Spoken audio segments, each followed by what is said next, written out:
The process often begins with a few raindrops, nature's way of replenishing the earth with one of its most valuable resources. We pray for it, we curse it, but we know we can't live without it. Here in Tennessee, some of us depend on it to make a living, tilling soil beside the rivers that sustain life and invigorate entire communities. Others find comfort in the joy it brings as worries are cast aside in favor of casting into a favorite fishing hole. Most of us take clean water for granted. Perhaps that's because Tennessee is one of the richest areas in the nation in high-quality water resources, ecological diversity, and natural beauty. We have clean, fresh water for drinking, for industry, and for recreation. But increasing demand by a growing population makes our responsibility to protect these resources greater than ever.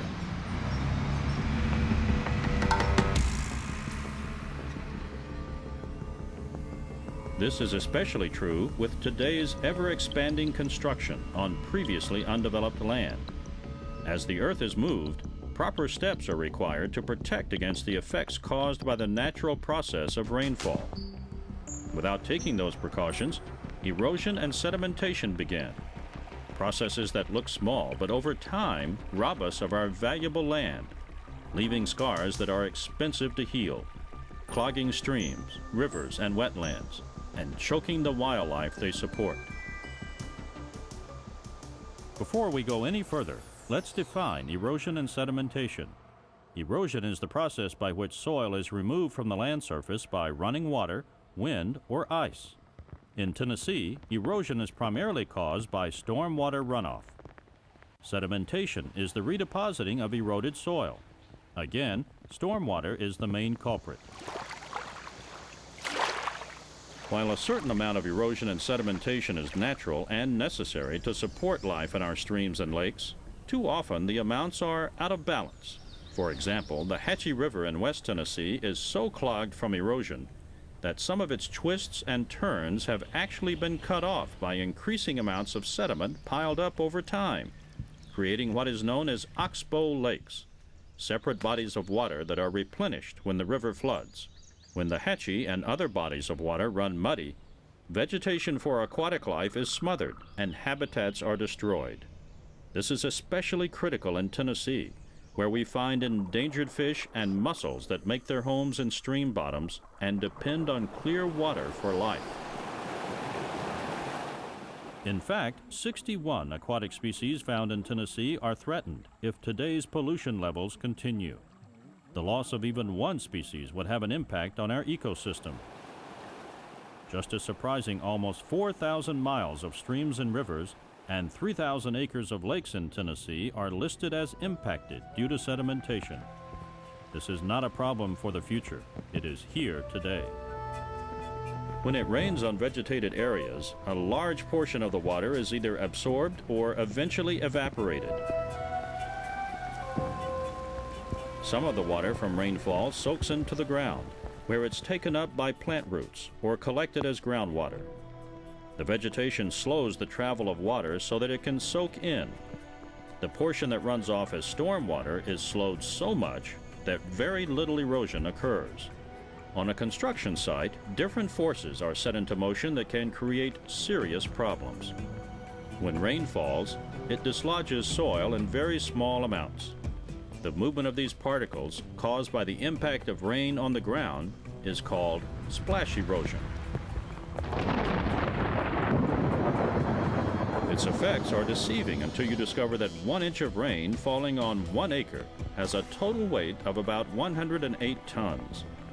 In Tennessee, 50 inches of rain will bring to bear about 5,400 tons of water weight per acre each year.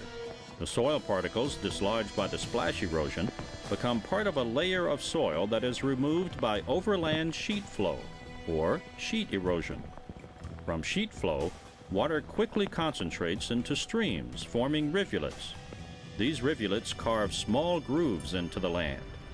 Rivulets collect into larger streams, carving even larger channels called rills. Ranging in depth and width up to a foot, Rills tend to recur after heavy rain and can result in tremendous loss of soil. If not corrected, the rills soon become larger, deeper grooves called gullies. The stormwater moves into streams, then into small rivers, and finally into big rivers, depositing sediment as it slows down. In the 1990s, Tennessee ranked 7th in the nation in change in land developed, a reflection of the growth needed to accommodate the lifestyles we expect. Each year, over 122,000 acres of land are stripped of vegetation for the development of homes, businesses, and other structures, making our state a leader in that category. Because of that growth rate, Tennessee has one of the highest rates of soil erosion in the entire country. Bare soil, if left unprotected here, can lose up to 200 tons per acre each year. That's roughly equivalent to 8 tandem dump truck loads of soil per acre per year. If soil erosion practices are not put into place here in Tennessee, the state stands to lose over 24 million tons of soil to development alone. That's a problem for the environment. It's also a problem for those who make a living from development and construction, because often that soil has to be replaced. Yet, with proper erosion and sediment control practices in place, we can reduce soil losses to naturally occurring levels, ensuring clean water.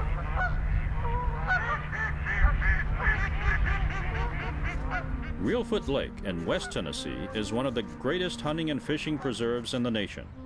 With over 25,000 acres of lake and wetlands, the wildlife here is diverse and abundant, as is the tree and plant life. Just a few years ago, nearby land use practices accelerated the rate of erosion into the lake. Fortunately, land users joined with federal, state, and local officials to stop the excessive erosion and sedimentation, helping to maintain a true biological wonder.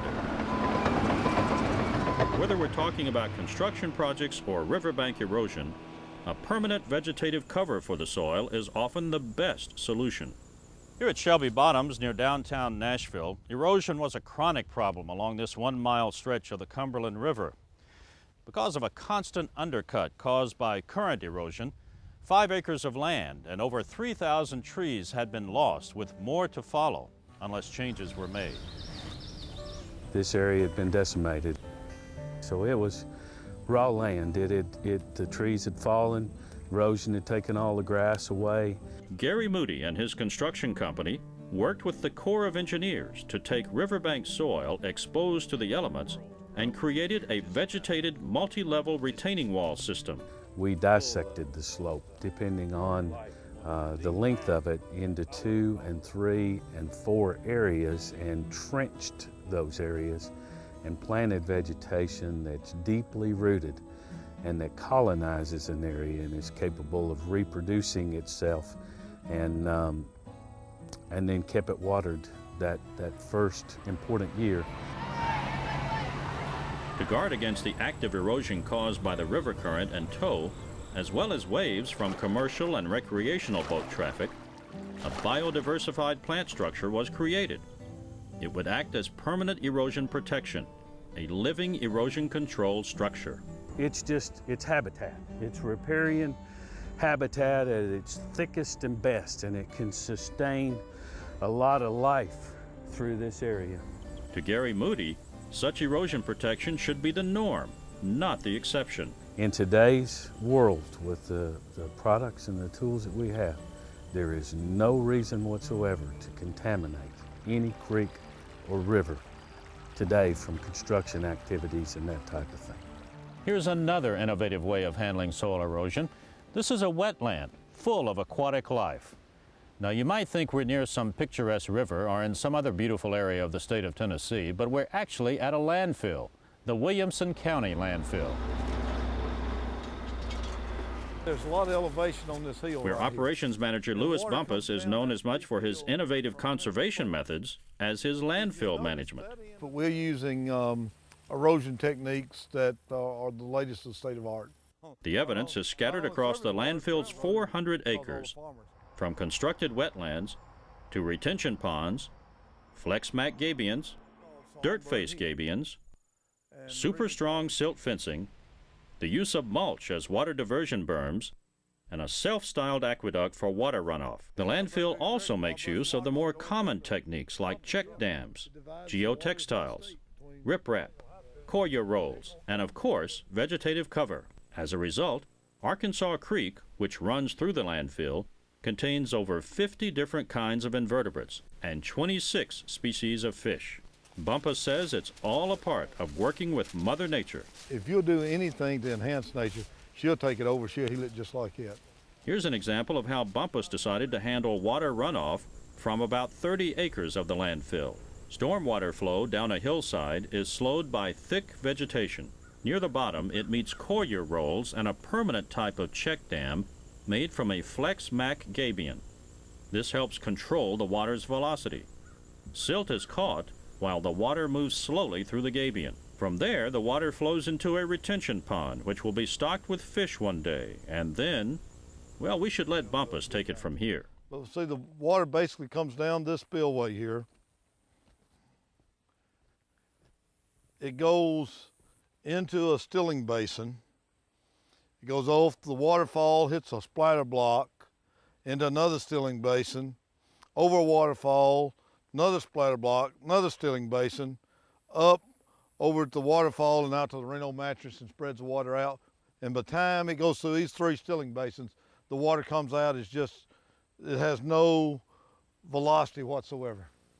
And water with no force carries no silt and has no erosion capabilities.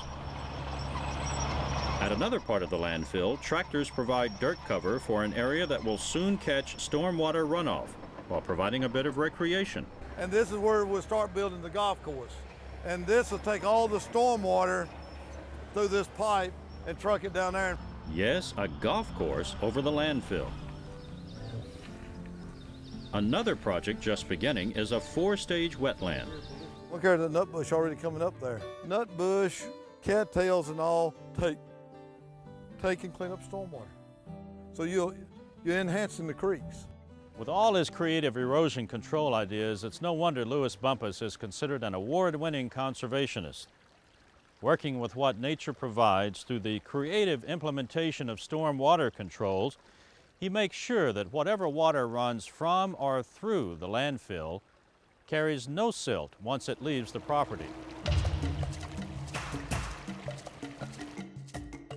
The next time you see neglected erosion control devices, such as silt fences or straw bales, remember the tremendous impact erosion and sedimentation have on our environment.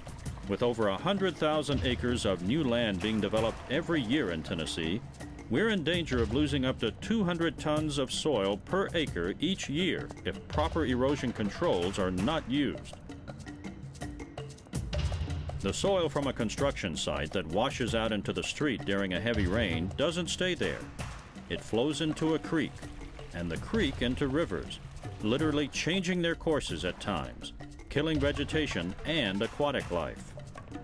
But with the use of effective erosion control methods and the creative use of what nature has provided, erosion and its harmful effects can almost be eliminated so that we can preserve the soil that we have and put it to good use as well.